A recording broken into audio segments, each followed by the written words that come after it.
अस्सलाम वालेकुम स्टूडेंट्स, उम्मीद है सब लोग खैरियत से होंगे। Welcome to my YouTube channel scholarship world.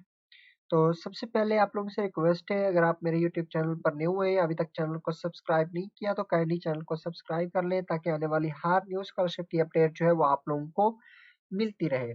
तो आज हम एक और स्कॉलरशिप अपॉर्चुनिटी के ऊपर बात करने जा रहे हैं और मैं इसमें आप लोगों को complete A to Z guide करूंगा, जिसमें जो है मैं आप लोगों को सबसे पहले पूरा क्राइटेरिया जो है वो बताऊंगा, उसके बाद रिक्वायरमेंट्स बताऊंगा और उसके बाद डॉक्यूमेंट्स बताऊंगा और उसके बाद जो है मैं आप लोगों को अप्लाई करके दिखाऊंगा। ये जो स्कॉलरशिप है ये फॉर बैचलर मास्टर और पीजी स्टूडेंट्स के लिए है और इसमें कोई आइल्स कोई एप्लीकेशन फी नहीं चाहिए अप्लाई करने के लिए। ठीक है, तो यहाँ पर मैं आप लोगों को बता रहा हूँ UMS admission for international students is now open.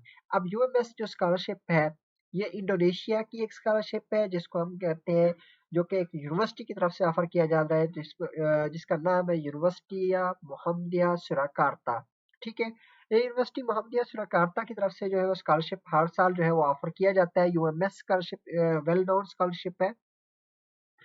तो इसका जो रजिस्ट्रेशन पीरियड है वो अप्रैल 25 को ये स्कॉलरशिप जो है वो स्टार्ट हुई है। आज अप्रैल 5 है जब मैं वीडियो ये रिकॉर्ड कर रहा हूँ और ये अप्रैल 5 को जो है वो स्कॉलरशिप अनाउंस हुई है और अक्टूबर 31 2025 तक इसका रजिस्ट्रेशन प्रोसेस होगा।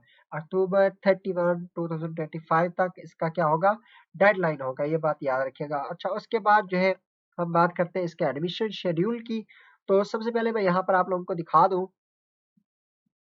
कि रजिस्ट्रेशन प्रोसेस की हमने बात कर ली है कि अप्रैल 25 से अक्टूबर 31 तक होगा और उसके बाद अनाउंसमेंट जो है वो फरवरी 2026 में होगी। सिलेक्शन प्रोसेस नवंबर से जनवरी के दरमियान होगा। अच्छा, ये जो है वीज़ा प्रोसेस जो है वो मार्च 2026 में होगा। अराइवल जो है अप्रैल 2026 में होगा और उसके बाद जो है आपके लैंग्वेज कोर्स जो है वो अप्रैल से अगस्त तक होगा और उसके बाद आपका स्टडी प्रोग्राम जो है वो सितंबर 2026 का जो है वो स्टार्ट होगा।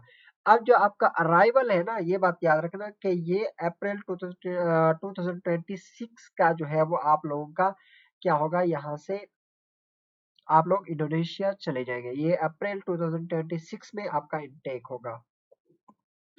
अच्छा, अब यहाँ पर बात है कि हाउ टू अप्लाई। तो अप्लाई करने के लिए उन्होंने सिंपल सा बता दिया है सारा प्रोसेस कि आप लोगों ने जो है वो ऑनलाइन एप्लीकेशन के थ्रू यूएमएस इंटरनेशनल पोर्टल के ऊपर अप्लाई करना है और उन्होंने ये लिंक दिया हुआ है। एप्लीकेशन प्रोसेस क्या होगा कि आप लोगों ने visit the IPS international priority scholarship जिसको कहते हैं आईपीएस स्कॉलरशिप की जो है वो वेबसाइट होती है। ठीक है, उन्होंने यहाँ पर बताई हुई है और उसके बाद आपने सारे डॉक्यूमेंट्स पूरे करने और सिलेक्शन प्रोसेस और सारा कुछ ही होगा। ठीक है, तो ये था फ्लायर और अब हम चलते हैं वेबसाइट की तरफ और यहाँ पर मैं आप लोगों को दिखाता हूँ कि आप लोगों ने क्या करना है। सबसे पहले मैं वीडियो के डिस्क्रिप्शन में दो लिंक दे दूंगा। एक होगा यहाँ पर आप लोग जो है वो सारा क्राइटेरिया पढ़ते हैं और अपना सारा स्कॉलरशिप की डिटेल पढ़ेंगे और दूसरा लिंक जो है वो एप्लीकेशन लिंक होगा जिसमें आप क्लिक करेंगे और डायरेक्ट आप लोग अपना अकाउंट क्रिएट करके या लॉग इन करके जो है अपना एप्लीकेशन सबमिट करेंगे। तो ये है यूनिवर्सिटी ऑफ मोहम्मदिया सुरकार्ता। ठीक है, आप लोगों को नजर आ रहा होगा यूनिवर्सिटी तास मोहम्मदिया सुरकार्ता। ठीक है, इसमें आप लोग जो है बिल्कुल स्क्रॉल डाउन करना है और स्क्रॉल डाउन करने के बाद जो है वो आप लोगों ने यहाँ पर क्लिक करना है। ये देखिए यूएमएस एडमिशन जो है वो ओपन हो चुके हैं, ये अनाउंसमेंट है। तो इसको आप लोगों ने ओपन कर लेना है। एक ऐसा इंटरफेस जो है वो आप लोगों के सामने शो हो जाएगा। अब यहाँ पर इंटरफेस जो है वो ये देख लें कि हमने इसको पहले से ही ऑलरेडी मैंने आप लोगों को सारा डिटेल जो है वो बता दी है। तो यहाँ पर जो है वो 2026 2027 जो है वो ओपन हो चुका है ये इंटरनेशनल स्टूडेंट्स के लिए। और जो है इसका एप्लीकेशन पीरियड हमने पहले बता दिया, अप्लाई का प्रोसेस में भी मैंने आप लोगों को पहले ही बता दिया है। ठीक है, एडमिशन शेड्यूल जो है हमने पहले से आप लोगों को डिस्कस कर दिया है। उसके बाद है रजिस्ट्रेशन। अब सबसे पहली बात आती है कि आप लोगों ने कंप्लीट रजिस्ट्रेशन के लिए आपके पास ऑल रिक्वायर्ड डॉक्यूमेंट्स भी होने चाहिए। वो कौन से डॉक्यूमेंट्स है वो भी मैं आगे चल के आप लोगों को बताऊंगा। अच्छा, उसके बाद सिलेक्शन प्रोसेस जो है वो किन बेसिस के ऊपर होगा।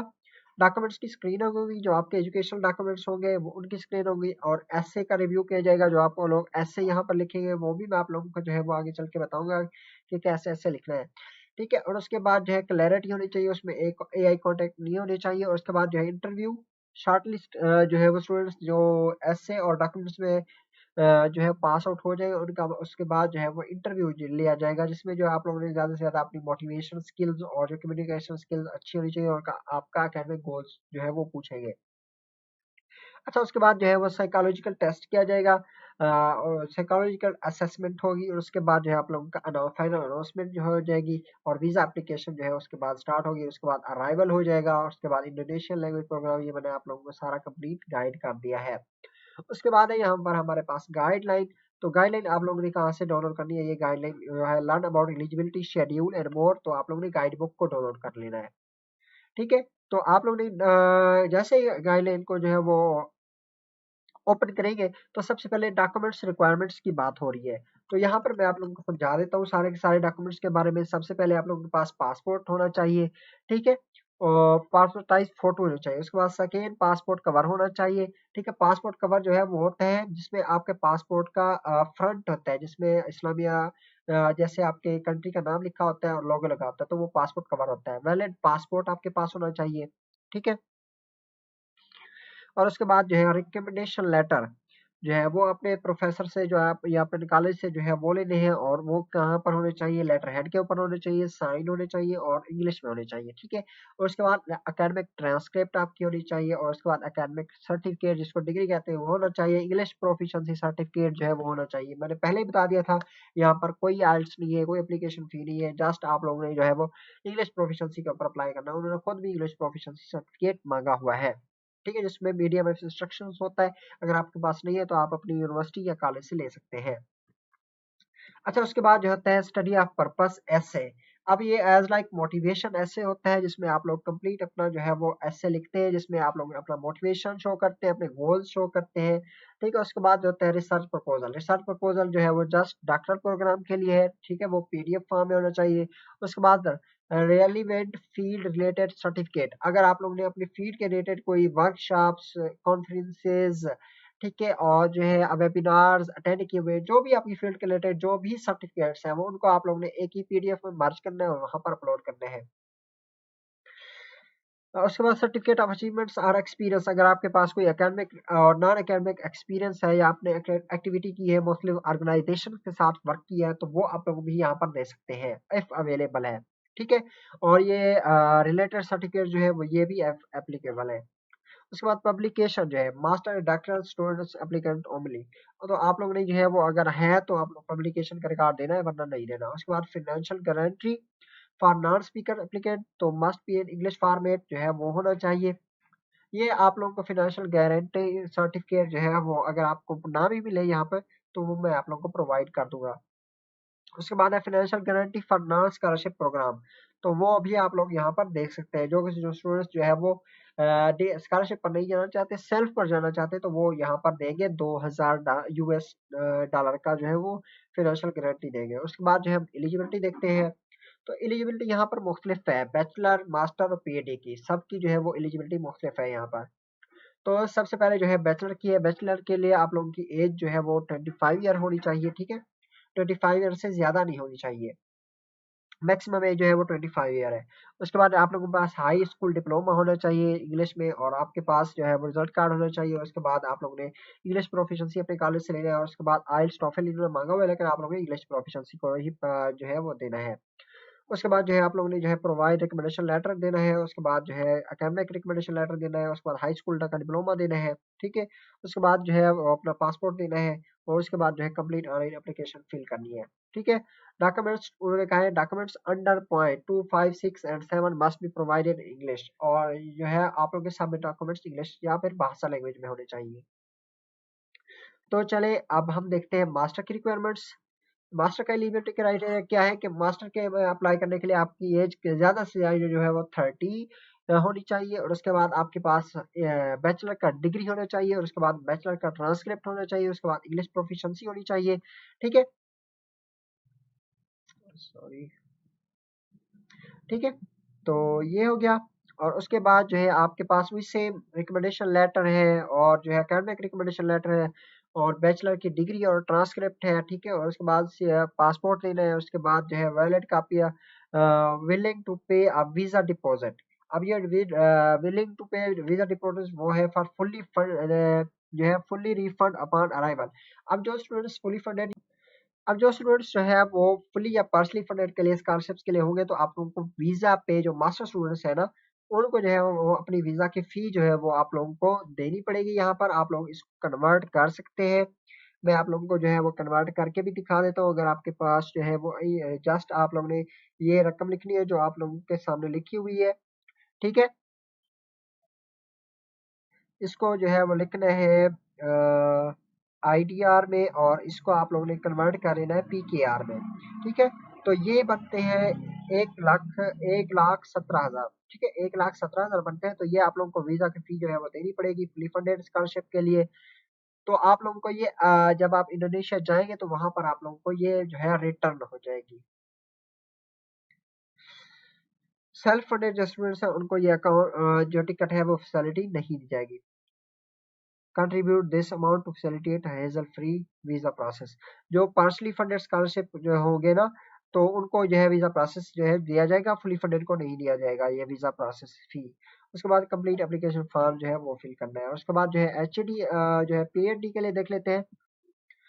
पीएचडी के लिए जो है वो एज जो है उन्होंने मांगी हुई है 35 ईयर और जो है मास्टर डिग्री होनी चाहिए, मास्टर का ट्रांसक्रिप्ट होना चाहिए, बैचलर की डिग्री और बैचलर की ट्रांसक्रिप्ट होनी चाहिए, ठीक है। उसके बाद रिकमेंडेशन लेटर होना चाहिए, स्टेटमेंट ऑफ पर्पस होनी चाहिए, ठीक है। और उसके बाद जो है इंटरेस्ट आप लोगों ने शो करना है अपने एस्से में। उसके बाद जो है प्लान एकेडमिक रिसर्च प्लान और पास होना चाहिए। उसके बाद इंग्लिश प्रोफिशिएंसी होनी चाहिए, ठीक है। ये सारे डॉक्यूमेंट्स जो है वो एज लाइक सेम ही है। उसके बाद जो है एडमिशन गाइड बुक जो है वो यहाँ पर दी हुई है। तो एडमिशन गाइड बुक को भी आप लोग फॉलो कर सकते हैं यहाँ पर आप लोग अप्लाई करने के लिए, ठीक है। तो ये एडमिशन गाइड बुक यहाँ पर अवेलेबल है, इसको भी आप लोग पढ़ सकते हैं। यहाँ पर सारे के सारे प्रोग्राम्स जो है वो अवेलेबल होते हैं। हम आगे चलकर जो है वो प्रोग्राम्स भी देखेंगे और जो है आगे चलकर जो है मैं आप लोगों को दिखाता हूँ कि आप लोगों ने अप्लाई कैसे करना है। तो चलते हैं अपने एप्लीकेशन प्रोसेस की तरफ, ठीक है। तो ये है एप्लीकेशन प्रोसेस जिसका लिंक जो है मैं वीडियो डिस्क्रिप्शन में दे दूंगा। सबसे पहले आप लोग जो है वो जैसे ही इसको ओपन करेंगे तो आप लोगों ने सबसे पहले अपना अकाउंट क्रिएट करना है।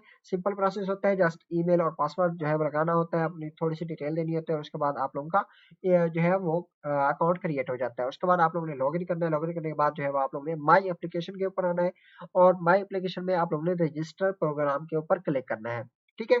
तो रजिस्टर प्रोग्राम पर क्लिक करने के बाद आप लोगों ने जो है मास्टर के लिए कर रहे हैं, बैचलर के लिए या पीएचडी के लिए, तो वो आप लोगों ने चूज कर लेना है। तो यहाँ पर मैं आप लोगों को मास्टर में जो है वो अप्लाई करके दिखाता हूँ। तो मास्टर प्रोग्राम को आप लोगों ने जो है वो चूज कर लिया, ठीक है। अब मास्टर प्रोग्राम को चूज करने के बाद जो है वो आप लोगों ने कमेंसमेंट डेट जो है वो जो है वो लिखनी है 2 सितंबर, ठीक है। और उसके बाद जो है प्रोग्राम चूज करना है रेगुलर मास्टर। उसके बाद जो है सिलेक्ट फैकल्टी, तो कौन सी फैकल्टी की आप जो है वो जिसमें आप लोग अप्लाई करना चाहते हैं, ठीक है।